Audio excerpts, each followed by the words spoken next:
शेतकरी बंधूंनो नमस्कार. मी श्री आर.टी. जाधव, जिल्हाधीक्षक कृषी अधिकारी लातूर.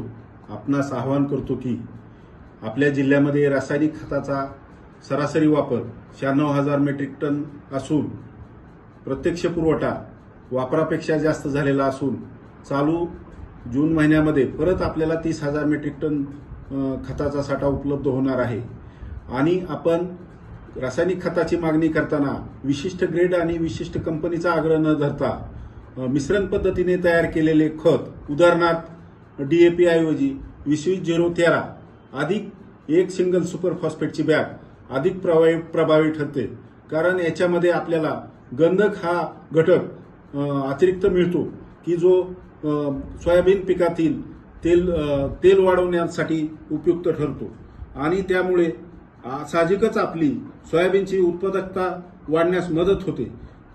तरी आपण या पद्धतीनं खताची जर मात्रा दिल्यास आपल्याला चांगल्या पद्धतीने उत्पादकता घेण्यास मदत होणार आहे. येत्या खरीप हंगामासाठी आपणास हार्दिक शुभेच्छा.